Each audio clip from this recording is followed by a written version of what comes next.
अब जरा सुन लीजिए, इस देश के मुस्लिम भी अब समझ चुके हैं कि कांग्रेस ने उनके साथ आज तक क्या किया। सिर्फ बीजेपी के नाम पर कांग्रेस उनको डराती रही, शोषित करती रही, उनका वोट लिया लेकिन उनके विकास के लिए कुछ नहीं किया। अब मुस्लिम को भी भरोसा हो चला है कि मोदी की गारंटी ही उसका भी विकास करेगी। अब हिंदुस्तान के मुस्लिमों को भी अच्छी जिंदगी, अच्छी पढ़ाई, अच्छा स्कूल, नई नई तकनीकों का ज्ञान चाहिए और इसके लिए वो आगे मोदी के साथ कदम ताल मिलाकर चल पड़े हैं। आप परेशान होते रहिए, हताश होते रहिए, कोई फर्क नहीं पड़ता। हम लोग अपना काम कर रहे हैं और मुस्लिम को भी अच्छी जिंदगी के लिए आप देखिए ना, जामा मस्जिद दिल्ली से फरमान जारी किया गया। मेरा जवाब नहीं मिला, जवाब नहीं मिला आपका। अरे आपका जवाब, आप तो ऐसी बात करते हैं कि मैं देना आवश्यक भी नहीं समझता। आप तो कुछ भी आप बोल देते हैं शर्मा जी। मैं जनता हूं, क्या जवाब देगा मैं आपकी बात मैं जनता हूं, मैं भारत अभी देखिए अशोक तिवारी भी बोलता है तो लगता है नहीं कोई पॉलिटिकल आदमी बोल रहा है। आप कुछ भी बोल जा रहे हैं, क्या मैं बोल रहा हूं? नीरज भाई आप, मैं बोल रहा है जवाब दे दो बस। आपने कहा 400 पार, ठीक है, आप यूपी में बता दो 10 सीटें, 12 सीट जो 200% जीत रही है, 12 सीट का। अरे यूपी में 10-12 की बात नहीं है साहब, यूपी में 80 सीट ऐसी है जिसपे आप 50% से ज्यादा वोट लाके जीत रहे हैं। आप 10-12 में कहां फंसे हुए हैं?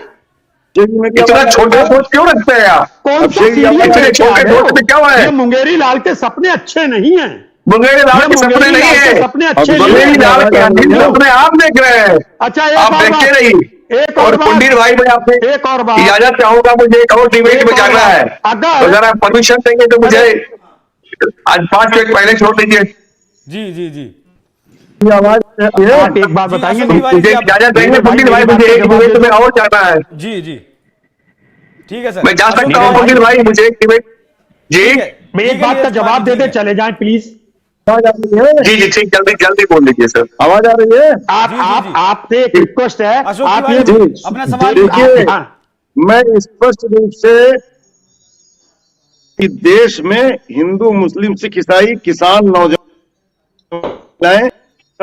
जो एक से और के लिए 24 में मतदान करेंगे इंडिया के पक्ष में, और भाजपा किसी भी वर्ग को अब झूठ के झांसे में नहीं ला पाएगी, चाहे हिंदू हो या सभी लोग एक मोह भंग हो गया है भाजपा से लोगों का, और भाजपा अब झांसे में नहीं ला पाएगी किसी भी तरह से। अशोक जी हम समझ ही नहीं पा रहे, आप बोल क्या रहे हैं? नीरज भाई ने कुछ खिलवाड़ कर दिया। एक आखिरी जवाब नहीं, आप जो है जा सकते हैं। ठीक सर धन्यवाद। राज शर्मा जी नीरज कुमार जी तो चले गए, अब वो पता नहीं आपके सवालों से डरकर चले गए या फिर उन्हें कहीं जाना था, वो तो जो है आप बेहतर बता पाएंगे। लेकिन मेरा अगला सवाल आपसे ये है कि इस वक्त मौजूदा वक्त में कांग्रेस सिर्फ 3 राज्यों में सरकार चला रही है, कर्नाटक, हिमाचल और अभी तेलंगाना में उसकी सरकार आई है। और अगर आबादी की बात करूं तो तकरीबन 8.5% आबादी के ऊपर वो शासन करती है। बीजेपी की अगर बात करूं तो करीब 58% इलाके पर और करीब 57% आबादी पर बीजेपी का इस वक्त मौजूदा वक्त में शासन है। तो आप बीजेपी को जो है इस 2024 के चुनाव में रोकेंगे कैसे? आपकी रणनीति क्या है? क्योंकि अभी तक आपका सीट शेयरिंग का मसला हल नहीं हो पाया है। नहीं वो हो जाएगा, उसमें कोई ऐसा कोई दिक्कत नहीं है। लेकिन रणनीतियां क्या है पार्टी की? आप सबसे बड़ी पार्टी देखिए, हाँ मैं बताता हूं। हमारी पार्टी, हमारा गठबंधन धरती में जो सबसे नीचे पायदान पे जो व्यक्ति खड़ा है वहां तक पहुंचा हुआ है। लेकिन आज को एक चीज और बता दूं कि कुछ लोग ओपन होके कहना नहीं चाहते, क्योंकि भारतीय जनता पार्टी का जो किरदार है वो एक इंस्पेक्टर थानेदार की तरह है कि अगर आपने बोला, या जैसे जो बिजनेसमैन है मेरे जैसा गरीब बोल लेता है, क्योंकि क्या करेगी ईडी मुझे ले जाके, मेरे घर में ईडी आएगी तो मुझे ही चाय पिलानी पड़ेगी, मेरे पास कोई नहीं है। जैसे बड़े सेठ होते कहीं ना कहीं गड़बड़ी हो जाती है। देखिए बड़ा आदमी काम करता है, रास्ते में चलता है, गिलहरी कुत्ता आगे गाड़ी के आ ही सकता है, तो जनता नहीं बोल रही है। आप ये समझ लीजिए कि 20 से 22% जनता ऐसी है जो वोटिंग से जवाब देगी। अभी विधानसभा चुनाव में जनता ने बोला, अब मैं बताऊं क्या था उसमें। आपको एक गुना भाग बता दूं जो ईवीएम का कहते हैं। भारतीय जनता पार्टी 100% ईवीएम में हेराफेरी नहीं करती, वो सिर्फ हर ईवीएम में 50 वोट, जैसे एक विधानसभा में 400 लगभग 400 ईवीएम लगती है और ये हर ईवीएम में 40 से 50 वोटों की हेराफेरी करती है। 50 वोट का मतलब हुआ 20,000 वोट। जहां पे हमारे गठबंधन का विधायक 25,000 वोटों से जीतने वाला होता है, वो 5,000 से जीत पाता है।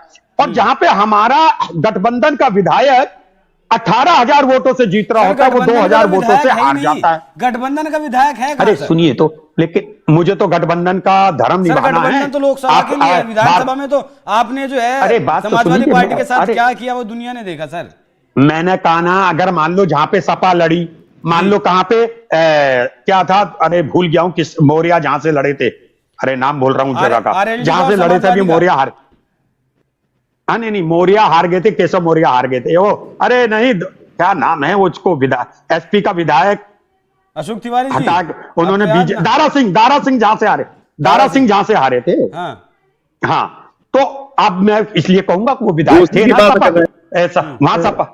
अब घोसी में हमारा विधायक, हाँ हमारा विधायक 35,000 वोटों से जीतता, 20,000 वोट उन्होंने कम कर दिए। सर ये तो हवाई बात मानिए ना। नहीं सर नहीं, ये हवाई बातें होती है। हमारा आप भी हमारी सर सुनिए, ये सैम पित्रोदा ने मुद्दा उठाया हर वोट, राज शर्मा जी, ये सैम पित्रोदा ने मुद्दा उठाया है, इस मुद्दे पर भी किसी दिन जो है चर्चा करेंगे। लेकिन अशोक तिवारी जी आपसे आखिरी सवाल, गठबंधन में जो है आचार्य प्रमोद कृष्णम कांग्रेस के बड़े नेता हैं, वो कह चुके हैं अखिलेश यादव के बारे में और केजरीवाल के बारे में कि दोनों जो है गठबंधन का जो है परपलीता लगाएंगे, और आप कह रहे हैं कि गठबंधन इस बार 400 पार करने से या फिर जीत से रोक देगा बीजेपी को। अशोक तिवारी जी रही है अभी, मेरी आवाज आ रही है सर? आपकी आवाज बहुत कट कट के आ रही है, आप थोड़ा जो है नेटवर्क थोड़ा सही नहीं है। हाँ क्या कह रहे हैं? हाँ क्या कर सकते हैं सर, बताइए जवाब। अब आवाज ही नहीं आएगी तो क्या बोलेंगे जी, क्या बोलेंगे इसमें? बोलिए सर, आ रही है आपकी आवाज? आ रही है। अब मालूम नहीं कि आ रही कि नहीं आ रही। आ रही है क्यों, क्या समय की थोड़ी कमी है राज शर्मा जी, उनकी आवाज नहीं आ रही है, वो बार बार डिस्ट्रैक्ट हो रहा है। लेकिन आप सभी का बहुत बहुत धन्यवाद। राज शर्मा जी आपका धन्यवाद, अशोक तिवारी जी आपका बहुत धन्यवाद, नीरज कुमार जी चले गए, पंकज जी आज नहीं जुड़ पाए हमारे साथ। तो आज का मुद्दा था कि तीसरी बार बीजेपी ने हैट्रिक लगाने की कोशिश कर रही है और प्रधानमंत्री मोदी को एक बार फिर से वो प्रधानमंत्री बनाना चाहती है। इसलिए बीजेपी ने नारा दिया है कि तीसरी बार मोदी सरकार, अब की बार 400 पार। अब बीजेपी उसी रणनीति पर काम भी कर रही है, वो मुस्लिम वोटर्स को भी साध रही है और जातीय जनगणना जिस पर विपक्ष खेलना चाहता है उस कार्ड को भी बीजेपी लगातार जो है ध्वस्त करती हुई नजर आ रही है। पीएम मोदी ने जो है कहीं अपनी जो है 4 जातियां बताई हैं, लेकिन बहुत बड़ा सवाल रहेगा 2024 के चुनाव के लिए, क्या इस बार बीजेपी जो है राजीव गांधी का रिकॉर्ड तोड़ पाएगी जो उन्होंने 415 सीटें जीतकर जीत दर्ज की थी। आप इस पूरी डिबेट पर, इस पूरी खबर पर क्या कुछ राय रखते हैं? अपनी राय हमें कमेंट कर जरूर बताइएगा। नमस्कार।